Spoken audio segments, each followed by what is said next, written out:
نہیں، ایک نوجوان تھا، کوئی خاتون کہیں پچھلے زمانے میں راستہ واسطہ بھول گئی، کوئی جوان عورت تھی.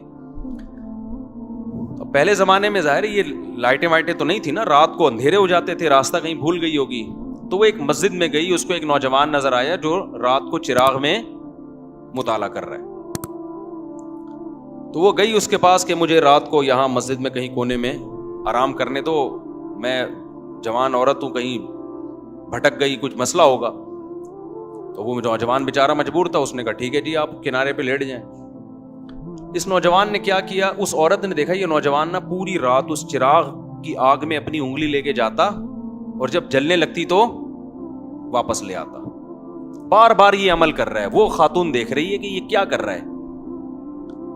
پوری رات نہ وہ سوئی نہیں، یہ منظر دیکھ کر کہ یہ کرتا کیا ہے، یہ بار بار کہاں لے کے جا رہا ہے اپنی انگلی کو آگ میں، اور جب جلنے لگتی ہے تو واپس. صبح جیسے ہی ہوئی ہے یہ نوجوان اس جوان خاتون تھی اس کے پاس گیا، بولا بھائی خدا کے لیے آپ فوراً مسجد سے باہر نکلو، جاؤ آپ یہاں سے. اس نے کہا اللہ کی قسم میں اس وقت تک یہاں سے نہیں جاؤں گی جب تک تم یہ نہیں بتاؤ گے کہ یہ تم نے عمل کیا کیا ہے. اس نے کہا بار بار میرے دل میں رات کو زنا کا خیال آ رہا کہ اجنبی عورت ہے، دیکھنے والا کوئی بھی نہیں، اور یہ کنوارا لڑکا. تو میں بار بار نا اس چراغ میں اپنی انگلی جلاتا کہ دیکھ اس کو برداشت کر سکتا ہے، اگر اس کو کر سکتا ہے نا تو آخرت کی آگ بھی برداشت ہو جائے گی تجھ سے، اور ایک انگلی میں یہ آگ برداشت نہیں کر سکتا تو جہنم کی آگ کیسے برداشت کرے گا. آج کتنا آسان ہو گیا نوجوانوں کے لیے زنا کرنا بھائی. لڑکیاں لا رہے ہیں، کرائے پہ لے کر آ رہے ہیں، طوائف خانوں میں جا رہے ہیں، دوستوں کو بتا رہے ہیں. او بھائی تم گورنمنٹ کے قانون کی مخالفت نہیں کر رہے، تم کس کے قانون کو توڑ رہے ہو؟ خدا کے قانون کو. زنا کی اتنی سی اسلام میں یا خدا کی نظر میں ذرا سی اجازت ہوتی تو یوسف علیہ السلام جو مسافر بھی تھے اور خود ایک خوبصورت عورت دروازہ بند کر کے ان کو زنا کی دعوت دے رہی ہے اور دھمکیاں دے رہی ہے کہ نہیں کیا تو جیل بھجوا دوں گی، ایسے موقع پہ بھی یوسف علیہ السلام کہہ رہے ہیں اے اللہ مجھے جیل کی زندگی اس بدکاری کی زندگی سے زیادہ محبوب ہے، اور دعائیں مانگ رہے مجھے اس عذاب سے بچا لے. مسافر ہو اور اسے ڈر ہو کہ میں جیل، اور پھر چلے بھی گئے جیل بھجوا دیا اس نے، پھر بھی زنا کے قریب بولو نہیں گئے. تو یہ بہت گندا، بہت غلیظ، بہت پلید عمل ہے. میں بار بار کہتا ہوں جب کوئی کہا کرے نا میری گرل فرینڈ ہے، بولا بھنگیوں والا کام مت کیا کر تو، اور ہمارے سامنے آ کے مت بتایا کر. گرل فرینڈ اور بوائے فرینڈ رکھنا یہ بھنگیوں چماروں کا کام ہے. خاندانی آدمی بیوی رکھتا ہے اور عورت شوہر رکھتی ہے، ان کے حلال اولاد پیدا ہوتی ہے. ولد الزنا اور حرامی بچے مسلمانوں کے پیدا نہیں ہوتے، کافروں کے پیدا ہوتے ہیں. بتاؤ گدھا گدھی کے ساتھ فزیکل ریلیشن قائم کرتا ہے یا اس کو بیوی بناتا ہے؟ بتاؤ نا، بولو نا یار کیا ہو گیا.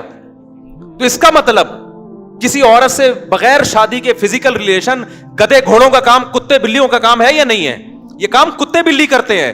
کتے کا کتیا سے فزیکل ریلیشن ہوتا ہے، کوئی نکاح کا عقد نہیں ہوتا. گدھے کا گدھی کے ساتھ فزیکل ریلیشن ہوتا ہے لیکن کوئی نکاح کا ایگریمنٹ نہیں ہوتا. گھوڑے کا گھوڑی کے ساتھ فزیکل ریلیشن ہوتا ہے، اولاد بھی ہوتی ہے لیکن کوئی نکاح کا عقد نہیں ہوتا. تو کوئی آپ کا دوست آ کے بولا کرو نا میری گرل فرینڈ ہے میں اس کے ساتھ سوتا ہوں، اس کو بولا تو کتوں والا کام کرتا ہے، تو گدھوں والا کام کرتا ہے، تو خچر والا، تو جو ہے گھوڑوں والا کام کرتا ہے. تو کتے پن سے نکل، ورنہ مجھے اپنا یہ میرے سامنے آ کے کتا پن نہ بیان کیا کر.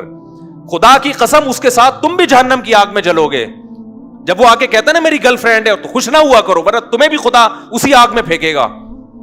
ہماری حکومت سے کوئی امیدیں مت لگاؤ. اسمبلیوں میں بیٹھے ہوئے لوگ، میں سب کی بات نہیں کر رہا، ان کو زنا سے کوئی فرق نہیں پڑتا، یہ ہمارے کلچر کو تباہ کر رہے ہیں.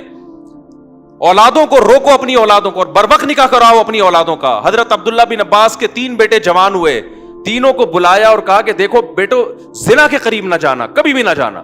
نکاح کرنا ہے جس نے کرنا ہے میں اس کا نکاح کراؤں گا. آج نکاح کو عذاب بنا لیا ہے اور ایسے زنا کو سوسائٹی میں پھیلایا جا رہا ہے. تبلیغ میں وقت بعد میں لگاؤ، پہلے اپنے بیٹوں کا نکاح کراؤ. بیٹا جوان ہو جاتا ہے اس کو سال کے لیے بھیج دیا، بھائی نکاح کر کے بھی تو بھیجا جا سکتا ہے نا اس کو. پھر آنے کے بعد بھی نکاح نہیں کرا رہے، پھر دوبارہ کہیں اور لگا دیا اس کو. نہ خانقاہوں میں بھیجو جب تک نکاح نہ کرا دو، نہ مدرسوں میں بھیجو جب تک نکاح نہ کرا دو اس کا. یہ ہمارے نبی کی تعلیمات ہیں, کوئی مذاق تھوڑی ہے یہ. تو خدا نے نافرمانوں کے لیے میرے بھائی جہنم کی آگ رکھی ہے, اس کو ہلکا مت سمجھو, خدا اٹھا کے ڈال دے گا آگ میں. نبی صلی اللہ علیہ وسلم نے معراج کی رات میں دیکھا ننگے مرد اور ننگی عورتیں جل رہی ہیں اکٹھی آگ میں. آپ نے جبریل سے پوچھا یہ کون لوگ ہیں؟ جبریل نے کہا یہ وہ زنا کرنے والے مرد اور عورتیں ہیں جو زنا کیا کرتے تھے, اللہ نے برہنہ ان کو اکٹھے آگ میں ڈال دیا ان کو. تو اگر یہ زندگی تمہیں چاہیے تو کرو, اور یاد رکھو اللہ دنیا میں عذاب دکھائے گا نہیں.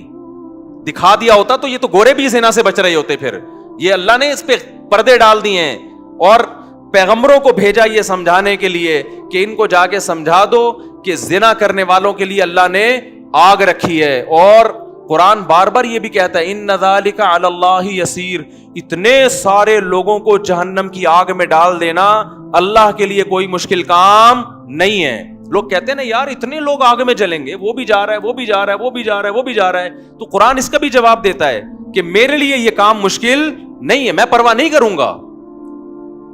اور جیسے اللہ غفور اور رحیم ہے, بھائی اللہ عزیز ذو انتقام بھی ہے. وہ غفور اور رحیم اگر ہے نا تو توبہ کرنے والوں کے لیے جن سے ہو چکا گڑ گڑا کے معافی مانگیں. جو توبہ نہیں کرتے ان کے لیے اللہ غفور الرحیم نہیں ہے. وہ تو سزائیں اس نے رکھی ہیں, پیغمبروں کو بھیجا یہ بتانے کے لیے کہ دیکھو نبی کی صفت بشیر کے ساتھ نذیر بھی ہے, خوشخبریاں دینے والے بھی اور ڈرانے والے بھی ہیں. بس لڑکیاں زنا کر رہی ہیں اور ایسے بتا رہے ہوتے ہیں, بڑے آرام سے فون آتے ہیں نا, ایسے بتا رہے ہوتے ہیں جی میرا ان سے فزیکل ریلیشن بھی ہے. میں اس خاتون سے کہتا ہوں آپ اتنے آرام سے بتا رہی ہو آپ کا ریلیشن ہے اس سے, آپ کو کوئی شرم نہیں آ رہی ہے بتاتے ہوئے؟ شادی شدہ عورت کا شوہر باہر ہے اور یہاں اپنے پرانے بوائے فرینڈ سے ریلیشن ہے اس کا. کتنے واقعات سامنے آ رہے ہیں. لوگ کہتے ہیں ہمیں تو کچھ بھی نہیں ہو رہا. تو بھائی اس لیے نہیں ہو رہا کہ سزا کا دن اللہ نے کیا رکھا ہے؟ آخرت رکھی ہے. تو ہمیں اور بھی بہت, ہمارا مسئلہ صرف پیٹرول اور ڈیزل نہیں ہے, صرف مہنگائی نہیں ہے. یہ تو دنیا میں غریب لوگ بھی ایک دن مر جاتے ہیں, مالدار بھی ایک دن.